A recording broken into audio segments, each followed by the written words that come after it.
All right. What's up, everybody? We are live in Realtors Winning today. And we are, as always, with Amanda Pohlman, my business partner. And then today we have an awesome special guest that I'm super excited about, Mr. Ed Huck. Ed has been around forever. Ed has an amazing reputation. Ed has a great business. As you can tell, I'm a big fan of Ed's, and I hope to be like Ed one day. I'm a big fan of both of you guys too. I've known you guys for a long time as well. Definitely. So Ed, why don't you just kind of kick us off here? Tell us a little bit about yourself. Tell us about your business, your background, and go take it away. Yeah. So the mini version is I started. Actually, my parents were both realtors. If I go way back, my mom and stepfather were. Never thought I was going to be a realtor. You know, growing up in the industry, you're like, you're never going to do what your parents are doing. Ended up going into the Air Force for about 5.5 years. I was an aircraft mechanic. Got out. Went back to college, then got the bug to get into real estate. By that time, my parents had both kind of gotten out of the real estate industry. Asked my stepfather where I should go. Back in the day, he said, go to Realty One. If anybody remembers Realty One, that was, he said, the best training in town. He says, go there for a year. If you hate it, you got trained, you go somewhere else. I ended up staying for about 10 or 11 years. Got licensed in 92. Managed an office for Realty One for a couple years. Then got back into sales full time, started building up our team, then joined KW about 11, 12 years ago, and just been enjoying the ride ever since. So you got your license in 92. So how long have you been a realtor? What is that? I'm terrible at math. A long time. 22 years. Wow. Yeah. Wow. Yeah. So good enough. I was 26. Yeah. Wow. Looked like I was 18. It may be tough to mentally. Again, it was more of a mental block for myself, a limiting belief. But I had a hard time selling to the higher end homes. So all my customers were first time home buyers, and I did a lot back in Lakewood and West Park.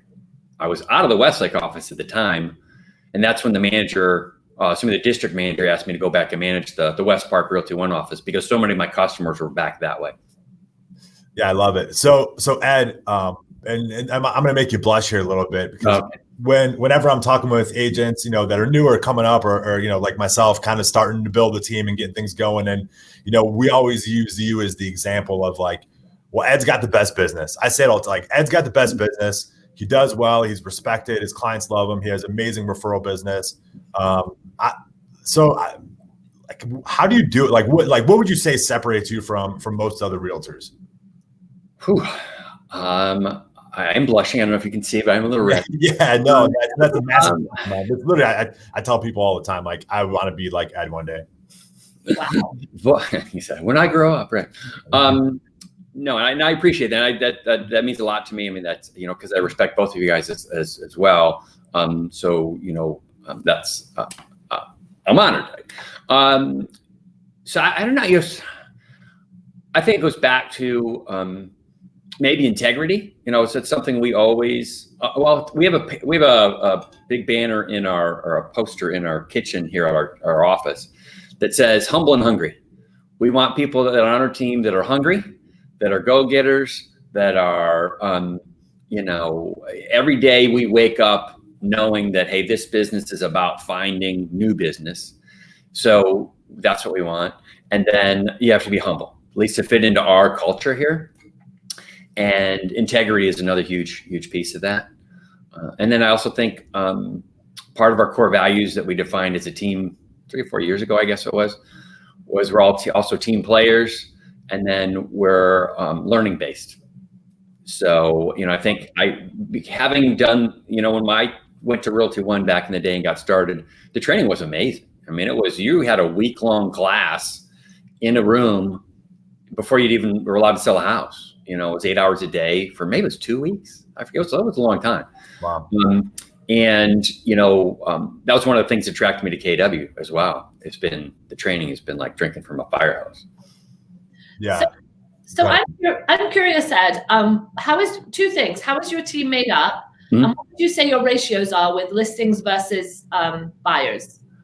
So as a team, we're right about 50-50. It's like 55% buyers, 45% sellers. And then team set up, we now have, and again, this is over years of, I started out with a part-time assistant and then a full-time assistant and built it all up. So we right now have 3 full-time administrators. We call them our care team. We have a full-time listing coordinator that handles listings start to finish. We have a closing coordinator that handles buyers start to finish. She also handles special projects, anything care team related. And then we have a full-time marketing / business development person. That role's kind of been shifting over the last year or two. And we've tried the ISA model for us. I was lucky enough when I got into coaching with MAPS, which MAPS is a coaching program through Keller Williams, to coach underneath Lance Loken, which is one of the top 2 or 3 agents in the country for a couple years. That was mind bending. I mean, that was totally, it's like, holy moly to watch. Wow. Yeah. That's great. Company. It's his, the way he really treats it as a company. And then we have myself, who oversees the team. I'm still in production, not a ton, but I'm in production. My wife, Julie, who is in charge of recruiting and retention and training. And then I think it's 8 other agents. And I let our agents both work with buyers or with sellers. Fantastic.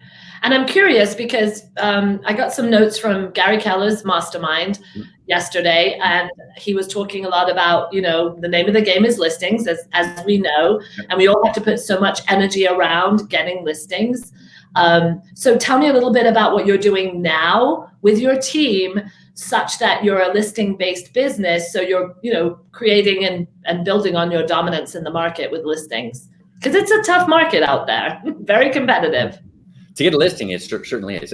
So I would say in something that got us, and the reason, candidly, one of our care team members came to us during the beginning of this whole COVID thing. And she goes, "Are you guys worried?" And she'd only been with us for maybe 9 months. And she's worried about her job, is what she's asking me in a roundabout way. And I'm like, I'm not worried at all. We got through 2008. And because so much of our business is built on referrals and past customers, so we helped 268 families last year, and 68% of those were past customers or referrals. And I know if this turns into a crash, which it's not going to be, but to Amanda's point is it is hard to find listings, but if you've got a big database that you're constantly marketing to and, feeding into and adding to, you get to control everything. And I think that's been our big push. We are down on listings. I just looked at the numbers the other day, but we're down from last year, but not that far. We're only like 5% off listings from last year. And we've got a ton of stuff in the pipeline. So I think it's really just staying in contact with your database. Great. So I'm curious, Ed. I know you guys do get. I'm obviously 268 clients helped, and 68% past client referrals and database and stuff like that. What are you doing to keep in touch with those people to generate that amount of business from it? Yeah. A 33 touch program basically is for those that have read the Millionaire Real Estate Agent book, it's all right there. I still do print. We do postcards every month. We do calendars in December. We do, most of you guys that know me know we've been doing events forever. We used to do housewarming parties. We kind of got away from that, which, when a buyer buys a house, you sponsor the housewarming party. We might go back to start doing those when we're allowed to start having parties again. But we've done movie events. We'll do a movie event in the spring, which unfortunately got canceled this year. We're going to do Peter Rabbit 2, which we were excited about. We do pies at Thanksgiving. We do special events around Mother's Day. We sponsored a race for a Keller Williams charity in the fall. It's just a lot of event-based stuff. We're going to do something I'm excited about coming up in 2 weeks as well. Have you guys heard about the reverse bold 100? Yes, but I'd love to hear what you're doing. Yeah. So again, my secret, I guess, is I don't invent any of this stuff. I implement it. I really don't come up with any of it. I read a lot. I watch a lot of videos. I'm staying in contact with everybody that's doing all these other neat things, and I'm just going and making it happen. And a reverse, basically a bold 100 is when I would make 100 contacts in one day. The reverse bold is I want to get 100 people to contact me in a day. So what this other agents and other agents around the country are doing is basically having a contest. It reminds me kind of the old call in to win, you know, when you hear this song, call in. And what you're doing is we're going to have 3 big prizes: a home theater, a backyard home theater setup is one prize. A Weber grill with all the fixings and whatnot is another grand prize. And then a portable fire pit kit.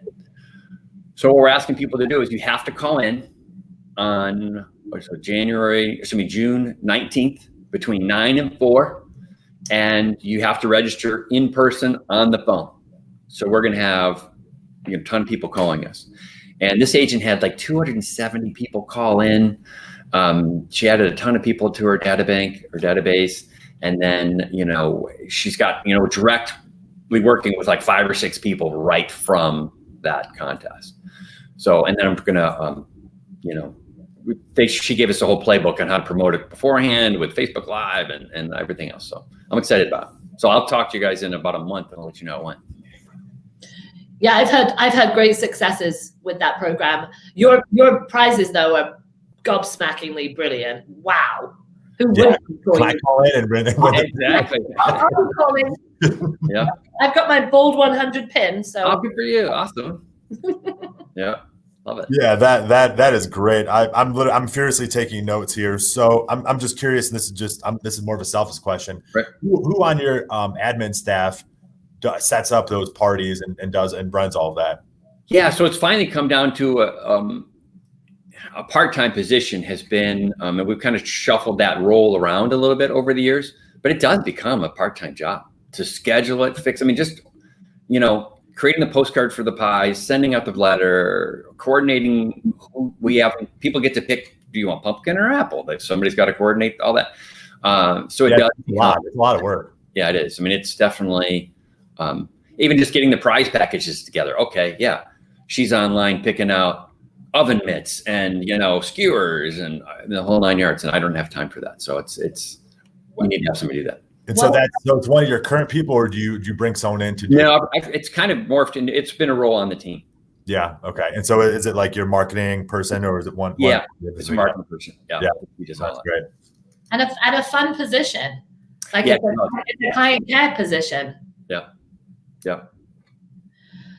So yeah, we do a lot of events too, and we're noticing this year we have to kind of make the experience either physical or virtually gratifying to want to do the event, right? So, I think you and I agree that when you have an event, when you write a playbook for it, there's a lot of good in that so that we can shift or adjust it.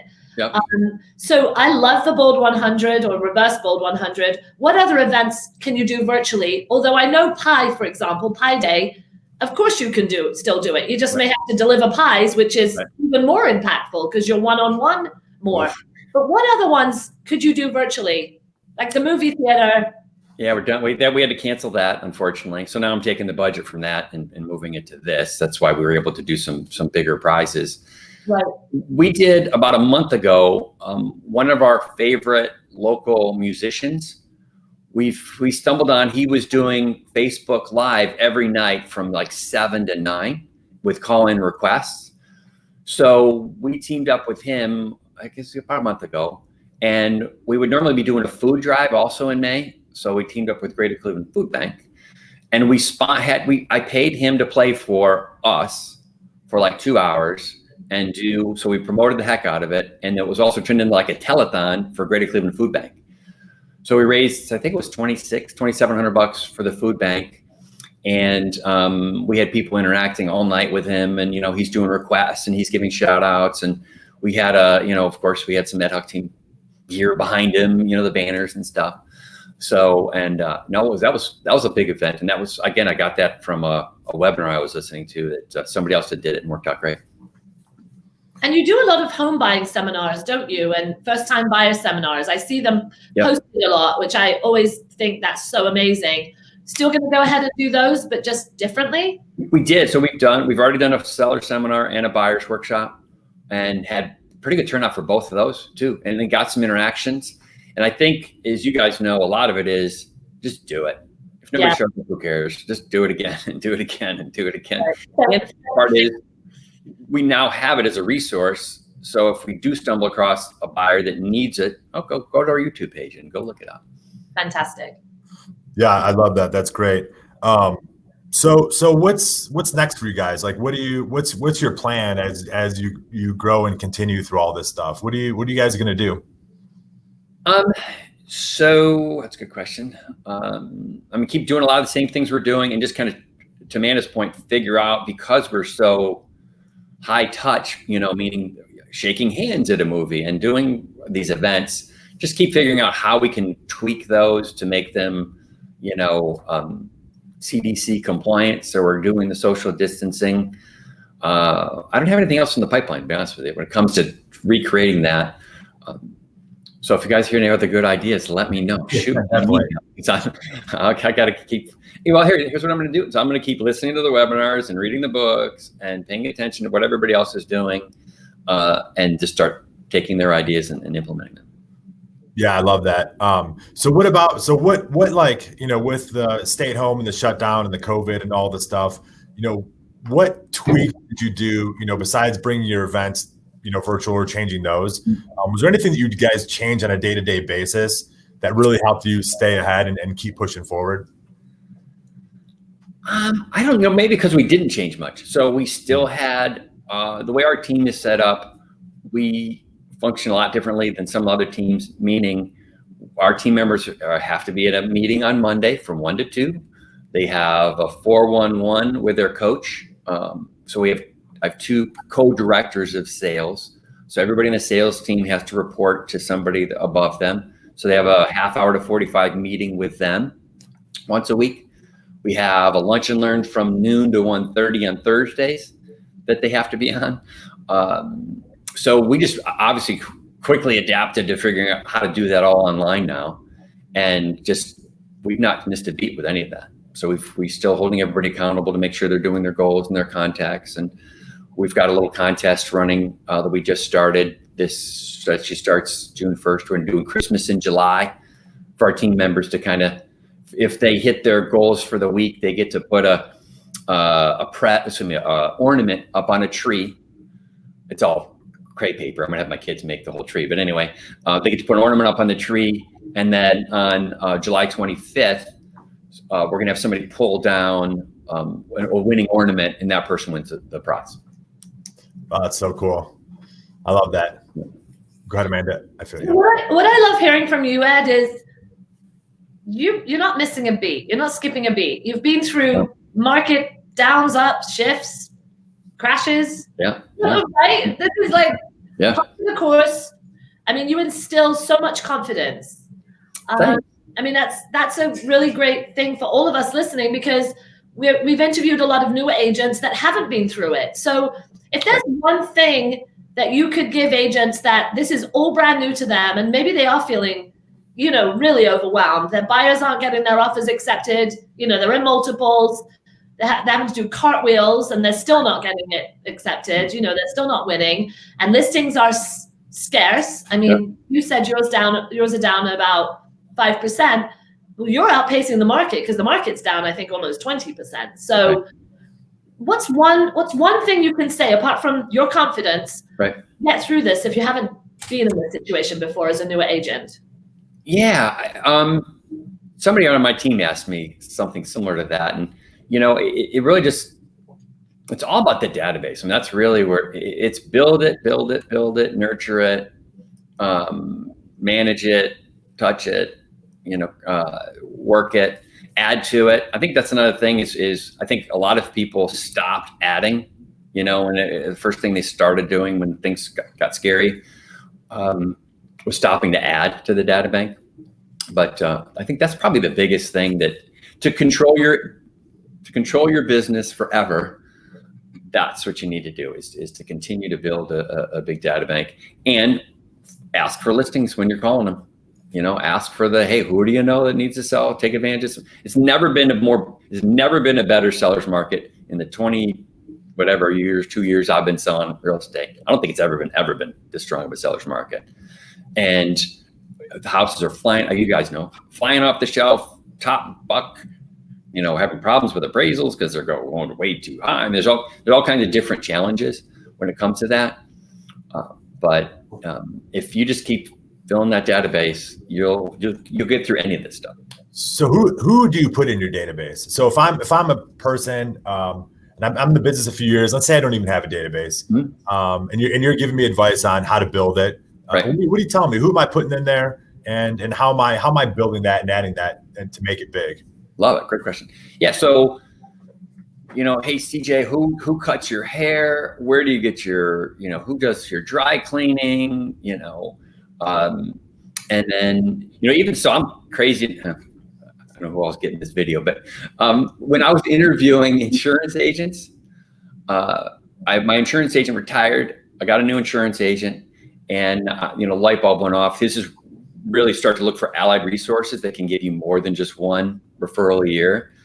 I sat across the table from 3 or 4 people, and they're all talking rates. Oh, I can get you this. I can get you this. I'm like, I don't care about the rate. I want one seller a year. I'll gladly overpay for my insurance if you can give me 1 or 2 customers a year, and we can build a relationship back and forth. I think that's key, and it took me a long time. And you guys know there's not that many people out there in the insurance attorney. A lot of those people don't think like that. So when you can find a few of those, so I think that's something that's key. And then just everybody else, absolutely everybody, friends of friends. And then when you're talking to your friends, giving them the real estate update. Hey, CJ, I know, I just want to keep you up to date with what's going on with the real estate market. And, you might have heard, what have you heard?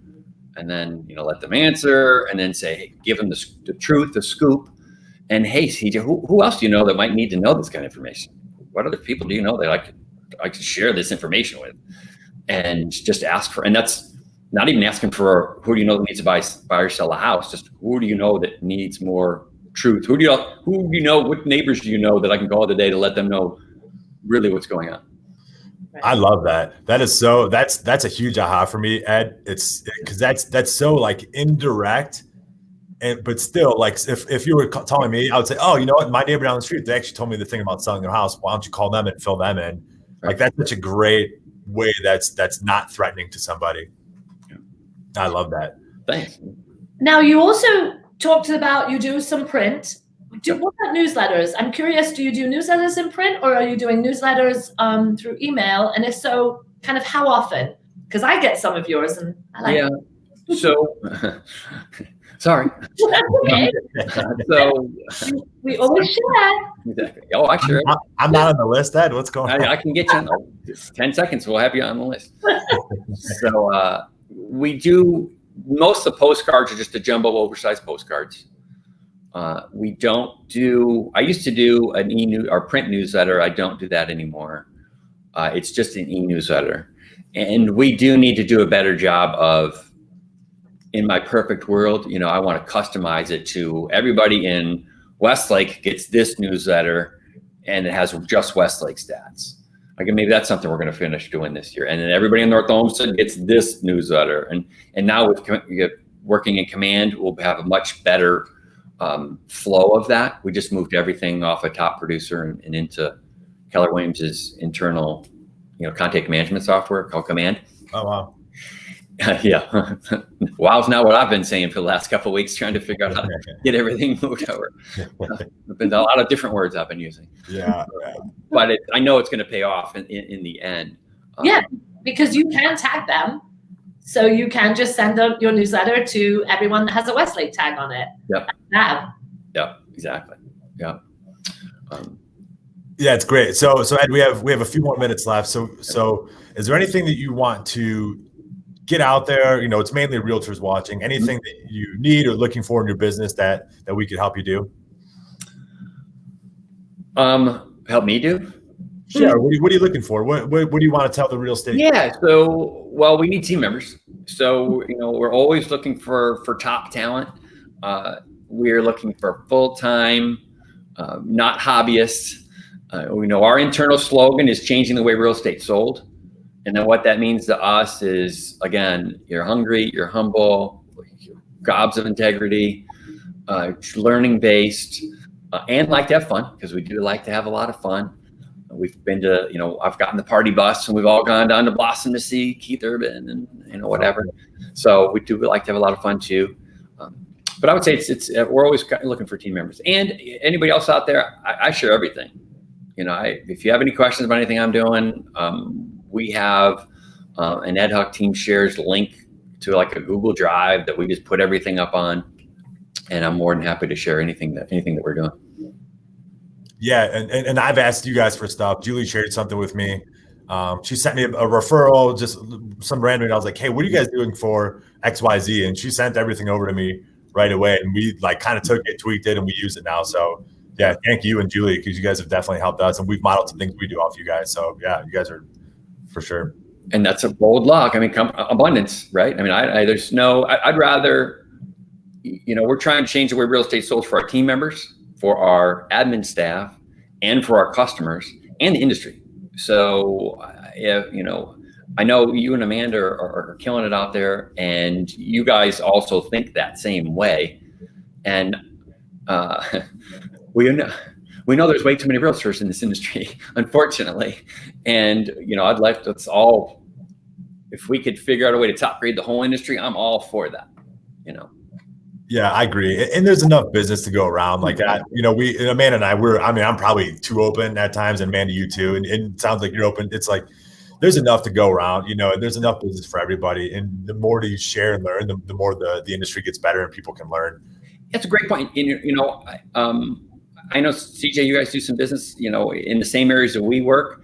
I can't even tell you the amount of times. I mean, once or twice or maybe 2 or 3 times in the last couple of years, we're competing with the same customers. Yeah. And our philosophy with everybody on the team is, hey, we weren't supposed to get that one. If you won that one, great. You were supposed to get that one. You're going to do better for them than we can. And we'll go get the next one. Yeah. I agree 100%. I agree. Well, very good. Thank you so much, Ed. I have a whole page of notes here, so I'm looking forward to going back and reviewing those, and I'll probably rewatch this to hear you talk again. Thank you so much. It's been amazing. And I'm sure we'll be seeing you around here soon. My pleasure, Artie. Thanks, guys. Well, thanks, Ed. Bye-bye. Bye-bye.